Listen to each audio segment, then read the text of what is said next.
Coming to question number 4 of exercise 1.2 class 12th. तो question number 4 देखो क्या है.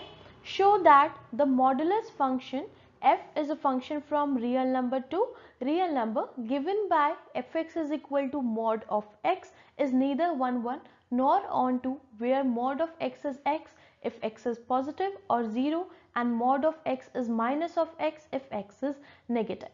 तो देखो इस क्वेश्चन में क्या कह रहा है, जो फंक्शन आपको इसमें दिया हुआ है वो दिया हुआ है रियल नंबर से रियल नंबर तक. ठीक है, मतलब कि इस फंक्शन की डोमेन भी रियल नंबर है और ये क्या होती है कोडोमेन, ये भी क्या है रियल नंबर से. ठीक है, और फंक्शन जो डिफाइन किया गया है वो है modulus function. Right, modulus function पहले से पढ़ते आ रहे हैं, ये है फंक्शन.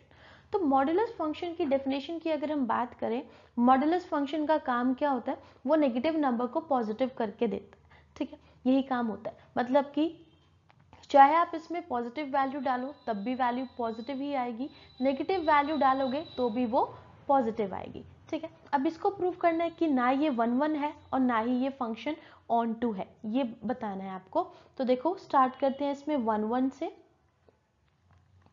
1 1 प्रूव करने के लिए हम क्या प्रूव करते हैं कि अगर हमारे पास x और y कोई भी दो एलिमेंट्स हैं जो इसकी डोमेन में बिलोंग करते हैं. ठीक है, for x and y that belongs to the domain, अगर f ऑफ x और f ऑफ y इक्वल है ना, अगर ये इक्वल है तो x और y भी इक्वल होने चाहिए, तभी फंक्शन एक 1 1 फंक्शन प्रूव होता है. ठीक है, ये होती है इसकी पहली कंडीशन. एक और कंडीशन जो मैंने प्रीवियस क्वेश्चन में भी बताई थी, या फिर अगर ये नहीं प्रूव कर सकते तो आप ये दूसरी कंडीशन प्रूव कर देते हो. मतलब अगर x जो है वो y के इक्वल नहीं है तो f और x और f ऑफ y भी इक्वल नहीं होंगे. ठीक है, यहाँ से भी प्रूव हो जाता है. अब ये देखो, हम इसमें डोमेन के इसके कोई भी दो एलिमेंट्स मान लेते हैं. डोमेन क्या है, रियल नंबर है, तो रियल नंबर्स में सारे ही नंबर्स आते हैं, पॉजिटिव भी आते हैं, नेगेटिव भी आते हैं, है ना, फ्रैक्शन भी आते हैं, सारे नंबर्स. तो यहाँ पे हम मान लेते हैं let 1 and -1 it belongs to R, और ये वाली जो R है ये इसकी डोमेन है. ठीक है, हमने डोमेन के दो एलिमेंट्स मान लिए. अब यहाँ पे हमें क्या निकालनी है, इनकी इमेज निकालनी है. इमेज कहने का मतलब क्या हुआ कि f ऑफ 1 भी निकालना है हमें और f ऑफ -1 भी निकालना है, दोनों फाइंड आउट करने. अगर हम यहाँ पे f ऑफ 1 की बात करें, है ना, तो f ऑफ 1 कैसे निकलेगा, जब आप इस वाले फंक्शन में x की जगह पे 1 डाल दोगे, है ना. तो देखो मॉडुलस फंक्शन है, मॉड ऑफ 1 है ना, तो ये कितना आ जाएगा 1 ही आ जाएगा. सिमिलरली अगर मैं f ऑफ -1 निकालूं तो ये क्या आएगा, modulus of -1 which is equal to 1, क्योंकि मॉडुलस फंक्शन का काम ही ये है, वो नेगेटिव को पॉजिटिव करता है. ठीक है, तो 1 बाहर आएगा तो पॉजिटिव रहेगा. अब आप देख सकते हो कि f ऑफ 1 जो है वो f ऑफ -1 के इक्वल है ना, दोनों ही किसके इक्वल आ रहे हैं, 1 के इक्वल आ रहे हैं. लेकिन ये 1 जो है ये तो -1 के इक्वल नहीं है ना. इमेजेस सेम है बट नंबर सेम नहीं है, तो वहां से आप कह सकते हो कि फंक्शन जो है वो 1 1 फंक्शन नहीं है. राइट, अगर ये 1 और -1 भी इक्वल होते तो ये फंक्शन 1 1 हो जाता. Clear.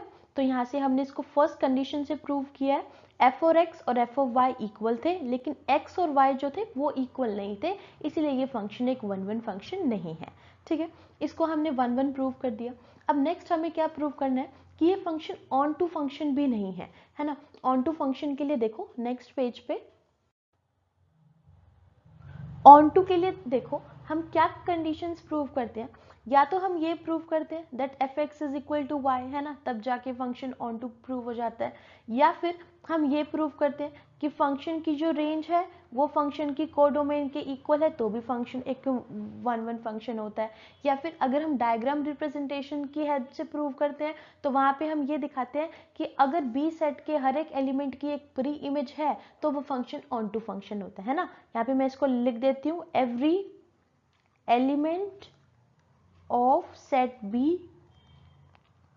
has pre-image in A set, है ना, तो जाके 1 1 तो जाके फंक्शन एक ऑन टू फंक्शन होता है. ये 3 कंडीशंस होती है. अब यहाँ पे आपको फंक्शन दे रखा है मॉडुलस फंक्शन, है ना, हम ये वाले मेथड से नहीं प्रूव कर सकते, ना ही हम इसका डायग्राम बना सकते, तो हम इसको प्रूव करेंगे रेंज और कोडोमेन से प्रूव करेंगे. ठीक है, fx is equal to mod of x. Right, function was from real number to real number. अब इसको देखो कैसे प्रूव करेंगे। मॉडुलस फंक्शन की जो रेंज आएगी, है ना, मॉडुलस फंक्शन हमेशा हमें जो भी आउटपुट वैल्यू देगा वो कैसी वैल्यू देगा, पॉजिटिव नंबर देगा, है ना। चाहे हम इसमें कुछ भी वैल्यू डालेंगे, आंसर हमेशा हमारे पास पॉजिटिव आएगा, है ना, इस चीज में कोई डाउट नहीं है। तो यहाँ पे जो इसकी रेंज हो जाएगी वो क्या हो जाएगी, सारे पॉजिटिव रियल नंबर्स, है ना, सारे ही पॉजिटिव रियल नंबर्स आ जाएंगे। लेकिन इस फंक्शन की जो आपको कोडोमेन दी हुई है वो क्या दी हुई है, रियल नंबर। अब आप सोचोगे कि ये जो रेंज है उसमें भी रियल नंबर है और डोमेन कोडोमेन में भी रियल नंबर है, तो ये फंक्शन एक कॉन्टू फंक्शन होगा, लेकिन ऐसा नहीं है। देखो रेंज में क्या है, सिर्फ पॉजिटिव रियल नंबर है, नेगेटिव रियल नंबर नहीं आएंगे इसमें, और बाकी फ्रैक्शन वाले भी नेगेटिव नहीं आएंगे, पॉजिटिव आएंगे। बट जो इसकी कोडोमेन है ये सारे ही रियल नंबर्स हैं, मतलब कि अगर पॉजिटिव हो वो भी आएंगे, नेगेटिव हो वो भी आएंगे, बट ऊपर वाले में क्या है, ओनली एंड ओनली पॉजिटिव, है ना, नेगेटिव्स नहीं है। तो रेंज और कोडोमेन जो है वो इक्वल नहीं है, right. This was an important point कि रेंज भी रियल नंबर है लेकिन वो पॉजिटिव रियल नंबर है, कोडोमेन जो है वो रियल नंबर तो है लेकिन उसमें सारे ही रियल नंबर्स काउंट होंगे, पॉजिटिव भी होंगे नेगेटिव भी होंगे, राइट। तो रेंज में सिर्फ पॉजिटिव थे इसलिए ये दोनों इक्वल नहीं हो सकते, range is not equal to codomain and therefore the function is not an onto function. यही हमें प्रूव करना था। So this was your question number 5. Sorry, it was question number 4.